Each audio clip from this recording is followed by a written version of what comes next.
G'day everyone, I'm Ben and this is Counterfeit Christianity. Today I am super thankful for the ability to be here and make these videos and people watching. Like I always say, it's an honor to me that people pay attention. I'm really thankful for that. Like I said, sometimes this is the way I start my mornings off. I start off with trying to pay attention to what I'm thankful for.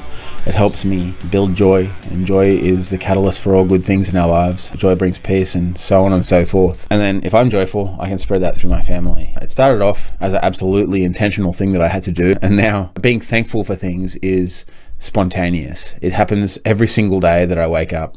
Well, not every single day, some days when I wake up. And I was just recognizing that when I was thinking, oh, I'll just make another video today. And the things that I'm thankful for playing over in my mind, for my family, for this, for the ability to work and to supply things that my family needs, it makes me feel really good. And I'm very thankful for that. And then that brings joy. And then I can be out in the world in this way with everybody that I come across. And it's really fun because I used to be the opposite.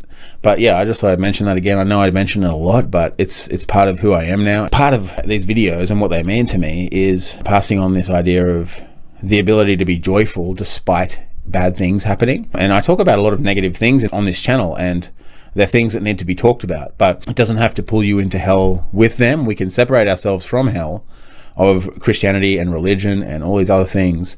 But if you're always in a negative headspace, it'll pull you down into hell again in a different place. You have to intentionally try and get back to joy so that you can be free of that, and also pay attention to what's real, what's actually happening. To notice what's actually happening is really important, I think. And pretty much everybody who's inside of Christianity or a religion, they're not able to see it because they're blinded by what other people tell them. And they're afraid that if they move away from this thing that they've been told they'll burn up in hell if they ever move away from it or think differently at all, then they're fucked. And that's an absolute hell. So yeah, I just wanted to encourage you guys with that. As we're on this journey of freedom, don't go back into hell in a different place.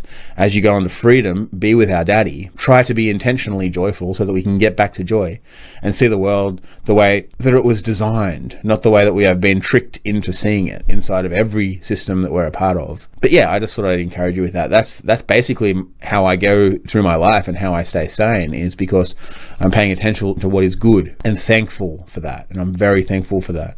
And then it can flow into the rest of my life and my family and people who are nearby. And I'm really grateful. It's a fun journey. Life is really fun and exciting now. And that sort of flows into this, what I wanted to talk about today. And I have talked about it before, but this idea that we need to release control of life, of every part of life. And it sounds counterintuitive. It sounds like if you do that, you're in a bit of trouble, because if you're not looking after yourself, then who is? That's the logical way of thinking. That's the deist Christian worldview as well, where God sits back and now I have to do his work. What would Jesus do? I got to figure out what Jesus would do and then do that.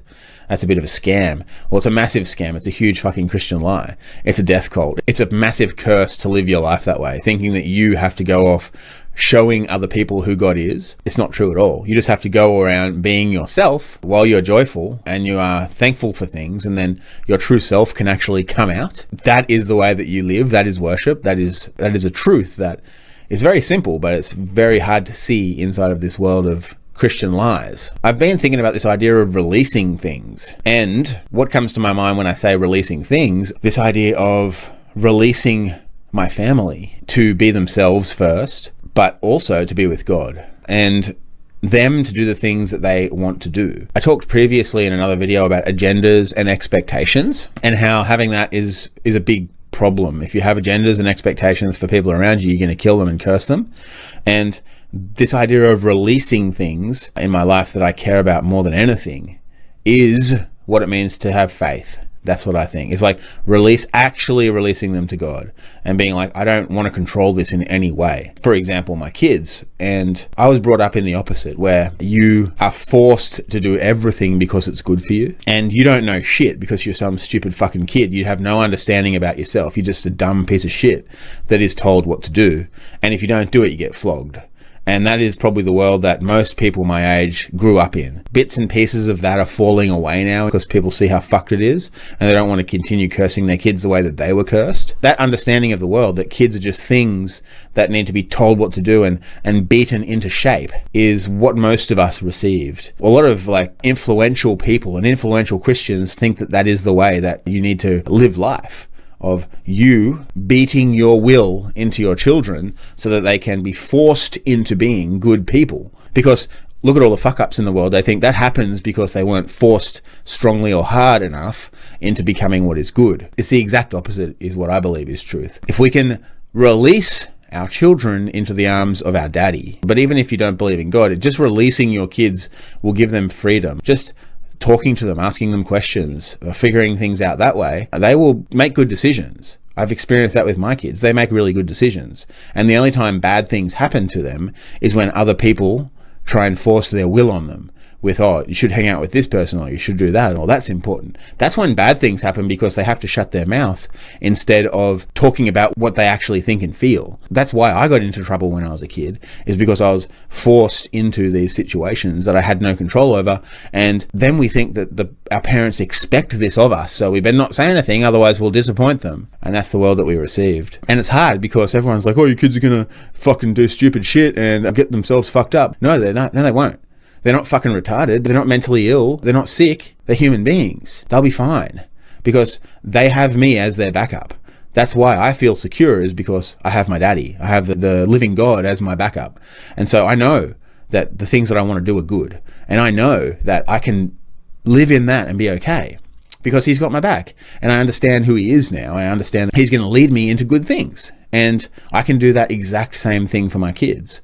The way that God talks to me is never angry. And I think if your God is angry, you're either talking to another God or you're really fucking shit up, probably inside of Christianity, and trying to impose your will onto others that you think is God's will because you think yourself is God and you think the book is God and all these things and rules and regulations are what guide us. And you're trying to impose your will on other people. If God is angry with you, if you feel like God is angered with you, then you're doing something wrong. Or you're worshipping another god. And that's why the Christian God, I believe, is Baal. It could be Baal, Ishtar, Molech, Satan, because he's an angry God. And the living is not angry. My daddy, the creator of the world, is not angry. He's just with you, on the journey with you. That's why I'm not a Christian. I've repented from that. I am a man with God, and I'm on the way. I'm on the way with him in my life because I can flow with him. But I just wanted to talk about this idea of releasing things and not trying to control things, because if you do that, you will kill everything around you. You will destroy every relationship around you. I can see it in lots and lots of other people's relationships with their children and with their parents. And I look at my own life and I can see that, and I understand why I feel the things I feel now. And because I've been down that journey of questioning myself. And it's very freeing. When a problem comes up, look inward, because the reason that you're offended is because of you. The reason that you're angered is because of you and the things that you've been given. Because if you're in a relationship with the living God, it doesn't matter what other people think or feel or believe. It means nothing, because that's their journey. And I said in another video that God doesn't care what you call him. He just wants you to be with him. And that's why people from other places around the world can be with him. Christians will tell you that they're all burning in hell, but that's not the way that he works. He is absolutely opposite of that. He wants to be with you, and he doesn't care about what you believe. He will be with you in what you believe. Good things come when you're with him. And all these other people who are messed up and believe other crazy things, that's okay, because he will reach them in their way, the way that they need to be reached. And for most people in the world, it's not becoming a Christian, because Christianity has become absolutely despicably evil. It is a curse. It is a massive curse on the world. Look at the people inside of it. Look at how they speak to each other. Look at how they speak to other people. They hate them. They hate you. They hate themselves. There's no freedom and there's no love inside of it. They try to impose their will on others. If you come alongside of me and believe what I believe, then we can be friends. But up until that moment, you're my enemy and they want you to burn. I've been on this journey of releasing things that I care about to him. And it's been a really fun journey. Slowly but surely figuring out that that's what he desires of me, is to be with me in myself and in the things that I want to do. And they're good. They're really good. And the heart is good. That is how we connect with God. You see a lot of comments in videos where these deluded Christians still think that the heart is evil because they've been taught that. The heart is how you connect with God.